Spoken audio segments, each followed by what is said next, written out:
नमस्कार दोस्तों, स्वागत है आपका अपने YouTube चैनल पर। दोस्तों, यह वीडियो साइंस का वीडियो है। आपको पता है कि ग्रुप डी एनटीपीसी में साइंस का कितना इम्पोर्टेंट है। खास करके ग्रुप डी में काफ़ी ज़्यादा इम्पोर्टेंट होता है। और साइंस में भी आवर्त सारणी से रिलेटेड क्वेश्चन बहुत ज़्यादा इम्पोर्टेंट है, जो कि आपको हर एक शिफ्ट में पूछे जाते हैं। और इसी चीज़ को देखते हुए इस वीडियो को बनाया जा रहा है, जिसमें सिर्फ और सिर्फ आवर्त सारणी से ही क्वेश्चन लिए गए हैं, जो कि काफ़ी इम्पोर्टेंट है, जो कि एग्ज़ाम में बार बार पूछे जाते हैं। तो इसे आप 1 से 2 बार देख करके ज़रूर जाएं, ताकि एग्ज़ाम में अगर आपसे आवर्त सारणी के क्वेश्चन आपके सामने आते हैं तो एक भी क्वेश्चन मिस नहीं होंगे। आवर्त सारणी कितना इम्पोर्टेंट है ये आप सबको पता है ही। तो आइए इस चीज़ को देखते हुए इस वीडियो को शुरू करते हैं। दोस्तों, इस वीडियो को शुरू से अंत तक ज़रूर देखिएगा, ताकि आपका एक भी क्वेश्चन ना छूटे। आइए शुरू करते हैं। दोस्तों, आप अगर इस चैनल को सब्सक्राइब नहीं किए हैं तो सब्सक्राइब कर लें, घंटी दबा लें, ताकि आने वाले वीडियो का नोटिफिकेशन आपको आसानी से मिल सके। आइए, आज का पहला क्वेश्चन है, जो कि आप पूरे क्वेश्चन आवर्त सारणी से रिलेटेड होंगे, जो कि काफ़ी इम्पोर्टेंट है। आज का पहला क्वेश्चन है कि तत्वों का वर्गीकरण सबसे पहले किसने किया था। सबसे पहले जो है तत्वों का वर्गीकरण किसने किया था। नीचे दिए गए 4 ऑप्शन हैं, तो आपको इनमें से बताना है। आपको 2 से 3 सेकंड का समय मिलेगा, आपको इसी में अपना आंसर चूज करना है। तो इसका सही आंसर हो जाएगा डोबरेनर। किसने किया था? डोबरेनर ने सबसे पहले तत्वों का वर्गीकरण किया था। डी नंबर बिल्कुल सही आंसर हो जाएगा। आगे कहता है तत्वों के वर्गीकरण से संबंधित त्रिक के नियम का प्रतिपादन किसने किया था। तत्वों के वर्गीकरण से संबंधित त्रिक नियम का प्रतिपादन किसने किया था, ये आपको बताना है। इसका सही आंसर हो जाएगा डोबरेनर। बी नंबर बिल्कुल सही आंसर हो जाएगा। आगे है तत्वों के वर्गीकरण से संबंधित अष्टक नियम का प्रतिपादन किसने किया था। अष्टक नियम का प्रतिपादन किसने किया था, तो ये आपको किए थे न्यूलैंड्स ने किया था। सी नंबर बिल्कुल सही आंसर हो जाएगा। आगे है 4 नंबर क्वेश्चन कि किस वैज्ञानिक ने सर्वप्रथम आवर्त सारणी का नियम दिया था। तो ये आपको मेंडलीफ ने दिया था। किसने दिया था? मेंडलीफ ने दिया था सर्वप्रथम। ए नंबर बिल्कुल सही आंसर हो जाएगा। आगे है आधुनिक आवर्त नियम का प्रतिपादन किसने किया था। आधुनिक आवर्त नियम का प्रतिपादन किसने किया था, ये आपको बताना है। तो इसका सही आंसर हो जाएगा मोसले। आधुनिक आवर्त नियम का प्रतिपादन मोसले ने किया था। किसने किया था? मोसले ने किया था। डी नंबर बिल्कुल सही है। आगे है मेंडलीफ की आवर्त सारणी में तत्वों के वर्गीकरण का आधार क्या है। मेंडलीफ की जो आवर्त सारणी है उसमें तत्वों का वर्गीकरण किस आधार पर किया गया है, यह आपको बताना है। तो इसमें परमाणु द्रव्यमान के आधार पर तत्वों का वर्गीकरण किया गया था। ए नंबर बिल्कुल सही आंसर हो जाएगा, परमाणु का द्रव्यमान। आगे है आधुनिक आवर्त सारणी में तत्वों के वर्गीकरण का आधार क्या है। आधुनिक आवर्त सारणी में तत्वों का वर्गीकरण का आधार परमाणु संख्या है। क्या है? परमाणु संख्या है। बी नंबर बिल्कुल सही आंसर हो जाएगा।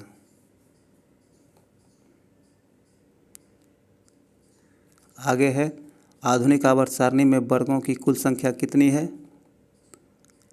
आधुनिक आवर्त सारणी में दोस्तों वर्गों की कुल संख्या कितनी है, तो इनमें कुल वर्गों की संख्या 18 है। कितने ही? 18 है। डी नंबर बिल्कुल सही आंसर है। आगे है आधुनिक आवर्त सारणी में आवर्तों की कुल संख्या कितनी है। आधुनिक आवर्त सारणी में आवर्तों की कुल संख्या 7 है। कितनी है? 7 है। बी नंबर सही आंसर है। आधुनिक आवर्त सारणी में तत्वों को व्यवस्थित किया गया है। आधुनिक आवर्त सारणी में तत्वों को कैसे व्यवस्थित किया गया है, ये आपको बताना है। तो इसका सही आंसर हो जाएगा बढ़ते हुए परमाणु संख्या के आधार पर व्यवस्थित किया गया है। डी नंबर सही आंसर हो जाएगा। आगे है, किस वर्ग के तत्वों को सिक्का धातु कहा जाता है? किस वर्ग के तत्वों को सिक्का धातु कहा जाता है? तो ये कहा जाता है आपको 11 वर्ग के तत्वों को सिक्का धातु कहा जाता है। बी नंबर बिल्कुल सही आंसर हो जाएगा। आगे है 12 का, कि शून्य समूह में रखे गए तत्व किस नाम से जाने जाते हैं? कहते हैं जिस तत्व को शून्य समूह में रखे गए हैं उसे किस नाम से जाना जाता है? तो ये आपको इसका सही आंसर हो जाएगा निष्क्रिय तत्व। कौन सा? निष्क्रिय तत्व। डी नंबर बिल्कुल सही आंसर है।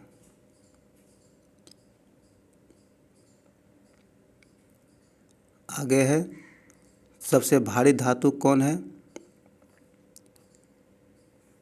तो सबसे भारी धातु आपके लिए ओस्मियम है। डी नंबर बिल्कुल सही आंसर। सॉरी दोस्तों, ओस्मियम है। कौन है? ओस्मियम है। डी नंबर बिल्कुल सही आंसर हो जाएगा। दोस्तों यह वीडियो काफ़ी इंपॉर्टेंट है, इसे शुरू से लेकर अंत तक अवश्य देखें और इस चैनल को सब्सक्राइब अवश्य कर लें। आगे है 14 नंबर का, सबसे हल्की धातु है। तो दिए गए में सबसे हल्की धातु कौन सी है, ये आपको बताना है। तो लिथियम सबसे हल्की धातु होती है। डी नंबर बिल्कुल सही है। अगर सबसे भारी धातु की बात है तो ऊपर बताया ओस्मियम और सबसे हल्की धातु लिथियम। डी नंबर बिल्कुल सही आंसर हो जाएगा। आगे है, निम्न में कौन सा तत्व सर्वाधिक विद्युत ऋणात्मक होता है? सर्वाधिक विद्युत ऋणात्मक तत्व कौन सा होता है, यह आपको बताना है। तो फ्लोरीन सबसे अधिक विद्युत ऋणात्मक तत्व होता है, फ्लोरीन। बी नंबर बिल्कुल सही आंसर है। आगे है, आधुनिक आवर्त सारणी के समूह 1 में मौजूद एकमात्र धातु वह धातु है, वह कौन था? वह धातु है तो हाइड्रोजन एक वह धातु है जो कि समूह 1 में स्थित है। ए नंबर बिल्कुल सही आंसर हो जाएगा। आगे कहता है कि आवर्त सारणी में वह धातुओं को किस ओर स्थान दिया गया है? आवर्त सारणी में वह धातुओं को किस ओर स्थान दिया गया है? तो इसे आवर्त सारणी में दाहिनी ओर स्थान दिया गया। कहाँ दिया गया है? दाहिनी ओर इसको स्थान दिया गया वह धातु को। ए नंबर बिल्कुल सही आंसर हो जाएगा। आगे है 18 में, वे तत्व जो इलेक्ट्रॉन को ग्रहण करते हैं और ऋणात्मक आयन बनाते हैं डैश होते हैं, वह क्या होते हैं? तो आपको वो धातु होते हैं। क्या होते हैं? वह धातु होते हैं। बी नंबर बिल्कुल सही आंसर है। 19 में कहता है कि किस वर्ग के तत्वों का गलनांक उच्चतम होता है? किस वर्ग के तत्वों का गलनांक उच्चतम होता है, ये आपको बताना है। तो 4A वर्ग के तत्वों का गलनांक उच्च होता है। सी नंबर बिल्कुल सही आंसर हो जाएगा। आइए आगे है, आगे कहता है कि आवर्त में बाएं दाएं से जाने पर इलेक्ट्रॉन प्रवृत्ति में क्या परिवर्तन होता है?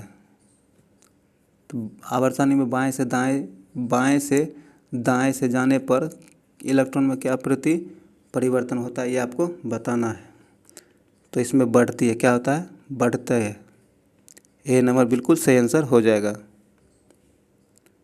21 में कहता है किस वर्ग के तत्वों की इलेक्ट्रॉन बंधुता उच्च होती है। किस वर्ग की इलेक्ट्रॉन बंधुता उच्च होती है।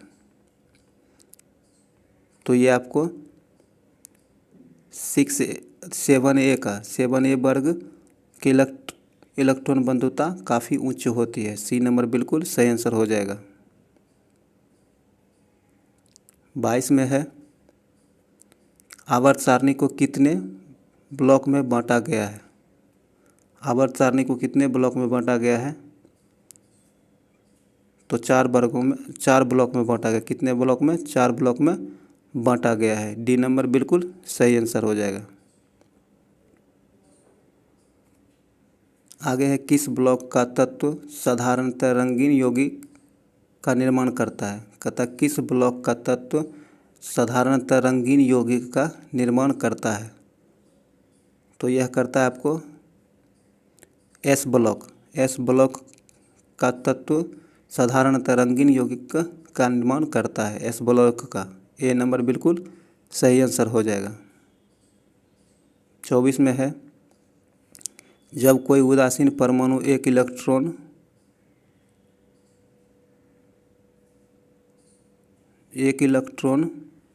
ग्रहण करता है तो उसके फलस्वरूप उत्पन्न ऊर्जा क्या कहलाता है। तो इसका सही आंसर हो जाएगा इलेक्ट्रॉन बंधुता कहलाता। क्या कहलाता है। इलेक्ट्रॉन बंधुता। ए नंबर बिल्कुल सही आंसर हो जाएगा। आगे है किस वर्ग के तत्वों को मुद्रा धातु कहते हैं। मुद्रा धातु कहते हैं किस वर्ग के तत्वों को। तो बी वर्ग के तत्वों को मुद्रा धातु कहा जाता है। सी नंबर बिल्कुल सही आंसर है। आइए आगे है मेंडलीफ का संबंध किस देश से है। मेंडलीफ का संबंध किस देश से है। तो मेंडलीफ का संबंध आपको रूस से है। कहाँ से है। रूस से है। बी नंबर बिल्कुल सही आंसर हो जाएगा। आगे है दोस्तों आधुनिक आवर्त सारणी के किस समूह में केवल 7 तत्व हैं। कहता आधुनिक आवर्त सारणी के किस समूह में केवल 7 तत्व हैं। तो समूह 1 में केवल 7 तत्व हैं। ए नंबर बिल्कुल सही आंसर हो जाएगा। आगे है किस वर्ग के तत्वों को अयस्क बनाने वाले तत्व कहते हैं। किस वर्ग के तत्वों को अयस्क बनाने वाले तत्व कहते हैं। काफ़ी इम्पोर्टेंट क्वेश्चन है। तो 6A वर्ग के तत्वों को अयस्क बनाने वाले तत्व कहते हैं। बी नंबर बिल्कुल सही आंसर हो जाएगा। 29 में है किस वर्ग के तत्वों की संयोजकता 2 होती है। किस वर्ग के तत्वों की संयोजकता 2 होती है। तो 2A के वर्ग 2A के तत्वों की संयोजकता 2 होती है। दोस्तों ये सेशन काफ़ी इम्पोर्टेंट है। इसे पूरा देखें और इसे 1 से 2 बार देख करके पूरे याद कर लें ताकि एग्जाम में, क्योंकि आवर्त सारणी से रिलेटेड क्वेश्चन ग्रुप डी में निश्चित पूछा जाता है, अवश्य ही पूछा जाता है, जो कि काफ़ी इम्पोर्टेंट होता है। आगे 30 में कहता है सबसे हल्का तत्व कौन सा है। सबसे हल्का तत्व कौन सा होता है। तो ये हाइड्रोजन। क्या होता है। हाइड्रोजन होता है। ध्यान रखिएगा यहाँ तत्व पूछा जाता है। हाइड्रोजन सबसे हल्का तत्व है। ये नंबर बिल्कुल सही आंसर हो जाएगा। आगे है पृथ्वी पर सबसे अधिक मात्रा में पाए जाने वाला धातु तत्व कौन सा है। पृथ्वी पर सबसे अधिक मात्रा में पाए जाने वाला धातु तत्व कौन सा है। तो यह है आपको एल्युमिनियम है। कौन है। एल्युमिनियम है, जो कि पृथ्वी पर सर्वाधिक मात्रा में पाई जाती है। बी नंबर बिल्कुल सही आंसर हो जाएगा। 32 में कहता है कि पृथ्वी पर सबसे अधिक मात्रा में पाए जाने वाला तत्व है। कहता है पृथ्वी पर सर्वाधिक मात्रा में पाए जाने वाला तत्व कौन सा है। तो यह आपको ऑक्सीजन है। कौन है। ऑक्सीजन है, जो कि पृथ्वी पर सर्वाधिक मात्रा में पाया जाता है।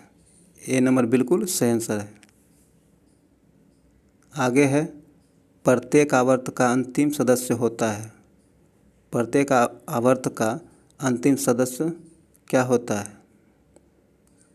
तो ये आपको बताना है। तो प्रत्येक आवर्त सारणी के अंतिम सदस्य निष्क्रिय गैस होता है। क्या होता है? निष्क्रिय गैस होता है। सी नंबर बिल्कुल सही है। आगे 34 में कहता है कि प्रत्येक आवर्त का पहला सदस्य होता है। प्रत्येक आवर्त का पहला सदस्य क्या होता है? तो यह एक क्षार धातु होता है। क्या होता है? एक क्षार धातु होता है। ए नंबर बिल्कुल सही आंसर है। आगे है, आवर्त सारणी के दूसरे तथा तीसरे आवर्त में कितने तत्व हैं? आवर्त सारणी के दूसरे तथा तीसरे आवर्त में कितने तत्व हैं? तो इसमें आपको 8 तत्व हैं। कितने तत्व हैं? 8 तत्व हैं। बी नंबर बिल्कुल सही हो जाएगा। आगे कहता है,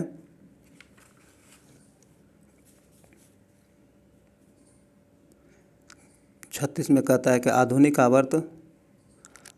आवर्त सारणी के 5वें आवर्त में कितने तत्व होते हैं? आधुनिक आवर्त सारणी में के 5वें आवर्त में कितने तत्व होते हैं? तो इसमें आपको 18 तत्व होते हैं। कितने होते हैं? 18 तत्व होते हैं। सी नंबर बिल्कुल सही आंसर हो जाएगा। आगे है, आधुनिक आवर्त सारणी के 17वें वर्ग को क्या कहा जाता है? आवर्त सारणी के 17वें वर्ग को क्या कहा जाता है? तो उसे हेलोजेंस कहा जाता है। क्या कहा जाता है? हेलोजेंस कहा जाता है। ए नंबर बिल्कुल सही आंसर है। दोस्तों, ये काफ़ी इम्पोर्टेंट है। इसमें सिर्फ वही क्वेश्चन पूछा लिया गया जो काफ़ी एग्जाम में बार बार रिपीट किया जाता है, और आवर्त सारणी से क्वेश्चन बार बार रिपीट किया ही जाता है, खास करके ग्रुप डी एग्ज़ाम के लिए। तो यह सेशन काफ़ी इम्पोर्टेंट है। इसे शुरू से लेकर अंत तक अवश्य देखें, और एग्ज़ाम देने जाने से पहले ज़रूर देख के जाएं। आइए 38 में कहता है, सबसे भारी प्राकृतिक तत्व कौन सा है? सबसे भारी प्राकृतिक तत्व कौन सा है? तो यह यूरेनियम है। क्या है? यूरेनियम है, जो कि सबसे भारी तत्व है प्राकृतिक रूप से। ए नंबर बिल्कुल सही आंसर हो जाएगा। आगे है कि धातु जो द्रव अवस्था में पाई जाती है, कहता वह कौन सी धातु है जो द्रव अवस्था में पाई जाती है? तो यह आपको पारा हो जाएगा। क्या होगा? पारा।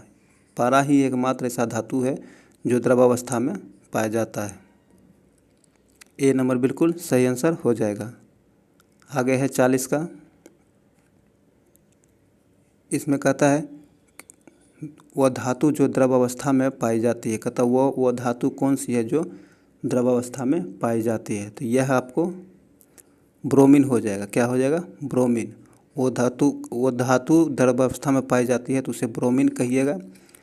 अगर धातु पूछा जाए तो पारा हो जाएगा, लेकिन यहाँ आंसर हो जाएगा ब्रोमीन, क्योंकि वह धातु पूछा गया है तो यह ब्रोमीन हो जाएगा। वह ब्रोमीन वह धातु है जो द्रव अवस्था में पाया जाता है।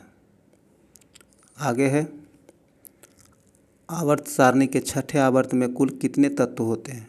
आवर्त सारणी के छठे आवर्त में कुल कितने तत्व होते हैं? तो इसमें कुल 32 तत्व होते हैं। कितने होते हैं? कुल 32 तत्व होते हैं। सी नंबर बिल्कुल सही आंसर है। आगे है 42 का, कि आवर्त सारणी के किस समूह को शून्य समूह कहा जाता है? आवर्त सारणी के किस समूह को शून्य समूह कहा जाता है? तो 18 समूह को शून्य समूह कहा जाता है। किसे कहा जाता है? 18वें समूह को शून्य समूह कहा जाता है। डी नंबर बिल्कुल सही आंसर हो जाएगा। आगे है, सोडियम धातु को रखा जाता है। सोडियम धातु को कहाँ रखा जाता है? तो सोडियम धातु को केरोसिन तेल में रखा जाता है। कहाँ रखा जाता है? केरोसिन तेल के अंदर रखा जाता है सोडियम धातु को। ए नंबर बिल्कुल सही आंसर हो जाएगा। 44 में कहता है कि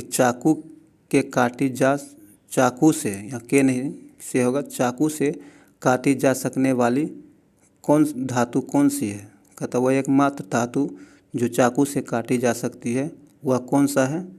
तो वह आपको सोडियम, लिथियम, पोटेशियम, ये तीनों को चाकू से काटा जा सकता है। इसका आंसर हो जाएगा डी नंबर। उपयुक्त में तीनों को चाकू से काटा जा सकता है। डी नंबर बिल्कुल सही आंसर हो जाएगा। आगे है,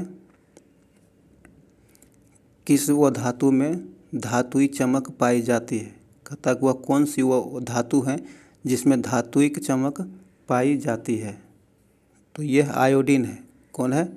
आयोडीन वह धातु है जिसमें धातुइक चमक पाई जाती है। डी नंबर बिल्कुल सही आंसर हो जाएगा। आगे है, आवर्त सारणी में किस तत्व की उच्चतम इलेक्ट्रॉन बंधुता होती है। आवर्त सारणी में किस तत्व की उच्चतम इलेक्ट्रॉन बंधुता होती है। तो यह होती है आपको क्लोरीन की उच्चतम इलेक्ट्रॉनिक बंधुता होती है। बी नंबर बिल्कुल सही आंसर हो जाएगा, क्लोरीन। आगे है 47 का, कि आवर्त सारणी के तीसरे और चौथे समूह का सामान्य गुणधर्म क्या होता है। तीसरे तथा चौथे समूह का सामान्य गुणधर्म क्या होता है। तो यह होता है आपको क्षारीय और अम्लीय दोनों होता है। क्या होता है? क्षारीय और अम्लीय। तीसरे का क्षारीय होता है, चौथे का अम्लीय होता है। ए नंबर बिल्कुल सही आंसर हो जाएगा।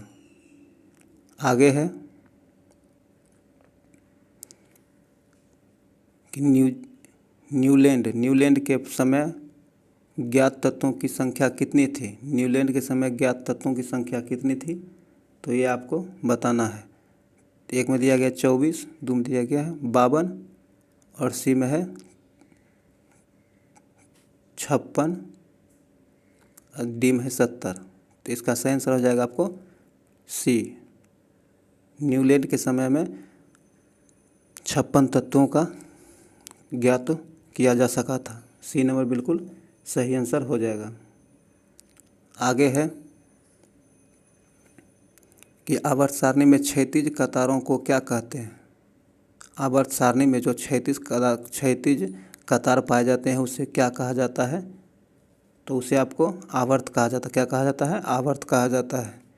ये नंबर बिल्कुल सही हो जाएगा। आगे है 50 नंबर का क्वेश्चन, कि आवर्त सारणी में ऊर्ध्वाधर कतारों को क्या कहा जाता था। कहता क्षैतिज कतार को आवर्त कहा जाता है, लेकिन आवर्त सारणी के ऊर्ध्वाधर कतारों को क्या कहा जाता है। तो इसे वर्ग कहा जाएगा। क्या कहा जाएगा? वर्ग कहा जाएगा। ये नंबर बिल्कुल सही हो जाएगा। दोस्तों ये सेशन काफ़ी इम्पोर्टेंट है, बार बार बोल रहे हैं, ये काफ़ी इम्पोर्टेंट है। इसे बिल्कुल मिस ना करें, शुरू से अंत तक ज़रूर देखें और एग्ज़ाम से पहले तो ज़रूर देख के जाएं, क्योंकि यह ग्रुप डी एग्ज़ाम के लिए काफ़ी इम्पोर्टेंट है। इससे क्वेश्चन पूछे जाते हैं। आप इसका प्रीवियस क्वेश्चन जाकर उल्टा के देखें तो आपको पता चल जाएगा यह सेशन कितना इम्पोर्टेंट है। आइए आगे देखते हैं। आगे कहता है कि मेंडलीफ के समय ज्ञात तत्वों की संख्या कितनी थी। कहता मेंडलीफ के समय ज्ञात तत्वों की संख्या कितनी थी। तो मेंडलीफ के समय में ज्ञात तत्वों की संख्या 63 थी। कितनी थी? 63 थी। सी नंबर बिल्कुल सही आंसर हो जाएगा। आगे है कि अक्रिय गैस हीलियम किस ब्लॉक का सदस्य है। तो अक्रिय गैस हीलियम जो है वह आपको एस ब्लॉक का सदस्य है। किस ब्लॉक का सदस्य है? एस ब्लॉक का सदस्य है। ए नंबर बिल्कुल सही आंसर हो जाएगा। आगे है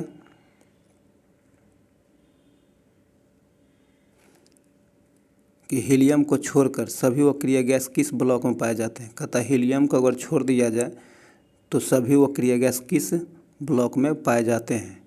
तो हीलियम को छोड़कर सभी अक्रिय गैस आपको पी ब्लॉक में पाए जाते हैं। कहाँ पाए जाते हैं? पी ब्लॉक में पाए जाते हैं। बी नंबर बिल्कुल सही आंसर हो जाएगा। एक हीलियम ही मात्र ऐसा अक्रिय गैस है जो कि पी ब्लॉक में नहीं पाया जाता, वह एस ब्लॉक में पाया जाता है। बाकी सभी अक्रिय गैस आपको पी ब्लॉक में पाए जाते हैं। यहाँ बी नंबर बिल्कुल सही आंसर हो जाएगा। आगे है 54 में कहता है कि आवर्त सारणी के किस आवर्त में बाएं से दाएं जाने पर परमाणु के आकार में परिवर्तन होता है। तो यह आपको घटता है, क्या होता है, घटता है। बी नंबर बिल्कुल सही आंसर हो जाएगा। आगे है कि आवर्त सारणी के किस वर्ग में ऊपर से नीचे आने पर परमाणु के आकार में क्या परिवर्तन होता है। कहता है कि आवर्त सारणी के किसी भी वर्ग में ऊपर से नीचे आने पर परमाणु के आकार में क्या परिवर्तन होता है, ये आपको बताना है। तो इसमें किसी भी वर्ग में ऊपर से नीचे आने पर परमाणु का आकार बढ़ता है। क्या होता है, परमाणु का आकार बढ़ता है। ए नंबर बिल्कुल सही आंसर है। आगे है कि अक्रिय गैस की संख्या कितनी है। अक्रिय गैस की संख्या कितनी है। तो अक्रिय गैस की संख्या 6 है। कितनी है, 6 है। डी नंबर बिल्कुल सही आंसर हो जाएगा। यहाँ कहता है अक्रिय गैसों की संयोजकता होती है। अक्रिय गैस की संयोजकता क्या होती है। तो अक्रिय गैस की संयोजकता आपको शून्य होती है। क्या होती है, शून्य होती है। ए नंबर बिल्कुल सही आंसर है। आगे है किस अक्रिय गैस का उपयोग विद्युत बल्ब में किया जाता है। कहता है वह कौन सा अक्रिय गैस है जिसे विद्युत बल्ब में प्रयोग किया जाता है। तो यह आपको आर्गन है। कौन है, आर्गन है, जिसे विद्युत बल्ब के अंदर उपयोग में लाया जाता है। ए नंबर बिल्कुल सही आंसर हो जाएगा, आर्गन। आगे है कि किसी तत्व के परमाणु के अंतिम कक्षा में उपस्थित इलेक्ट्रॉनों की संख्या क्या कहलाती है। कहता किसी तत्व के परमाणु के अंतिम कक्षा में उपस्थित इलेक्ट्रॉनों की संख्या क्या कहलाती है। तो यह आपको कोड इलेक्ट्रॉन कहलाता है। क्या कहलाता है, कोड इलेक्ट्रॉन कहलाता है। ए नंबर बिल्कुल सही आंसर हो जाएगा। आगे है कि आधुनिक आवर्त सारणी में टेढ़ी मेढ़ी रेखा किसे अलग करती है। कहता आधुनिक आवर्त सारणी में टेढ़ी मेढ़ी रेखा जो होती है वह किसे अलग करती है। तो वह आपको धातुओं को व धातुओं से अलग करती है। क्या करती है, धातुओं को व धातुओं से अलग करती है। बी नंबर बिल्कुल सही आंसर है। आगे है 61 नंबर का क्वेश्चन है। इसमें कहता है कि किसी एक वर्ग के सभी तत्वों में संयोजी इलेक्ट्रॉनों की संख्या कितनी होती है। कहता किसी एक वर्ग के सभी तत्वों में संयोजी इलेक्ट्रॉनों की संख्या होती है। क्या होती है, तो एक समान होती है। क्या होता है, सभी संयोजी इलेक्ट्रॉनों की संख्या समान होती है। क्या होती है, समान होती है। ए नंबर यहाँ बिल्कुल सही आंसर हो जाएगा। दोस्तों इस सेशन में आवर्त सारणी से पूछे जाने वाले सभी क्वेश्चन जो बार बार एग्जाम में पूछे जाते हैं, खास करके रेलवे के एग्ज़ाम जो कि ग्रुप डी में खास तौर पर पूछा जाता है और बार बार रिपीट होता है, उन सारे क्वेश्चनों को इस सेशन में कराया जा रहा है, जो कि काफ़ी इम्पोर्टेंट है। आगे में ग्रुप डी एग्ज़ाम होने वाला है, तो इस लेकर के काफ़ी इम्पोर्टेंट ये सेशन है, जिसमें कि सारे क्वेश्चन को शामिल किया गया जो कि बार बार पूछे जाते हैं। तो इसलिए आप इसे बिल्कुल मिस ना करें, पूरा देखें। और इस चैनल पर नए हैं अगर तो अभी तक ने सब्सक्राइब नहीं किया तो सब्सक्राइब कर लें, घंटी दबा लें, ताकि आने वाले वीडियो का नोटिफिकेशन आपको आसानी से मिल सके। आइए 62 नंबर का क्वेश्चन कहता है कि गैसीय अवस्था में पाए जाने वाला हेलोजन कौन सा है। कहता है गैसीय अवस्था में पाए जाने वाला हेलोजन कौन सा है। तो यह आपको क्लोरीन है। कौन है, क्लोरीन है, जो गैसीय अवस्था में पाया जाता है। ए नंबर बिल्कुल सही आंसर हो जाएगा। आगे है कि ठोस अवस्था में पाए जाने वाला हेलोजन कौन है। गैसीय अवस्था में पाए जाने वाला हेलोजन तो क्लोरीन है। ठोस अवस्था में पाए जाने वाला हेलोजन कौन सा है, तो ये आपको आयोडीन हो जाएगा। कौन होगा, आयोडीन होगा, जो ठोस अवस्था में पाया जाता है। सी नंबर बिल्कुल सही आंसर हो जाएगा। आगे है 64 में कहता है कि कौन सा अक्रिय गैस वायुमंडल में नहीं पाया जाता। कहता वह कौन सा अक्रिय गैस है जो वायुमंडल में नहीं पाया जाता है। तो ये आपको रेडोन है। रेडोन है जो वायुमंडल में नहीं पाया जाता है और ये आपको बिल्कुल भूकंप के समय ये रेडोन गैस उत्पन्न होता है। डी नंबर बिल्कुल सही आंसर हो जाएगा। आगे है 65 का क्वेश्चन है। कहता है वायुमंडल में सर्वाधिक मात्रा में पाए जाने वाले अक्रिय गैस कौन है। वायुमंडल में जो सर्वाधिक मात्रा में पाया जाता है वह अक्रिय गैस कौन सा है। तो वह आपको आर्गन है। कौन है? आर्गन है जो वायुमंडल में सर्वाधिक मात्रा में पाया जाता है और नहीं पाए जाने वाला गैस रेडोन है। यहाँ आंसर होगा ए नंबर, आर्गन जो कि वायुमंडल में सर्वाधिक मात्रा में पाया जाता है। ए नंबर बिल्कुल सही आंसर हो जाएगा। आगे है 66 का। कहता है आर्गन की खोज किसने की थी। आर्गन अक्रिय गैस है जो कि वायुमंडल में सर्वाधिक मात्रा में पाया जाता है। तो इसकी खोज किसने की थी।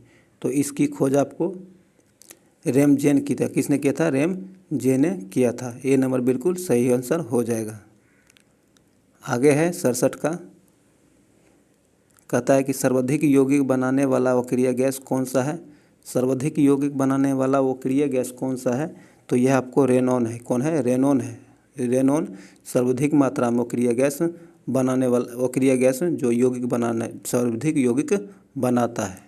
बी नंबर बिल्कुल सही आंसर हो जाएगा। आगे है 68 नंबर का। कहता किस अक्रिय गैस का उपयोग रेडियोथेरेपी में कैंसर रोग के इलाज में किया जाता है। कहता वह कौन सा अक्रिय गैस है जिसका उपयोग रेडियोथेरेपी में कैंसर रोग के इलाज के लिए प्रयोग किया जाता है। तो इसका सही आंसर हो जाएगा रेडोन। कौन होगा? रेडोन। सी नंबर बिल्कुल सही आंसर हो जाएगा।